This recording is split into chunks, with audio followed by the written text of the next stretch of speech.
how to set your favorite ringtone on your iPhone.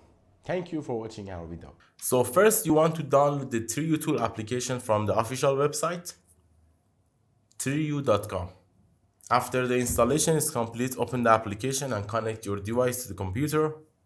You can select the templates in RT and WP tab, or you can select Make Ringtone to create your custom ringtone. Select from PC, choose your audio file. Then you should set the starting point and the end point. After it's finished, you should select Generate Ringtone on the bottom of the screen.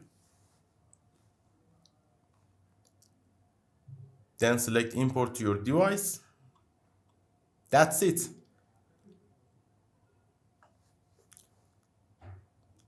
Check the setting on your phone. If the ringtone wasn't added, you should restart your device. Thank you for watching our video.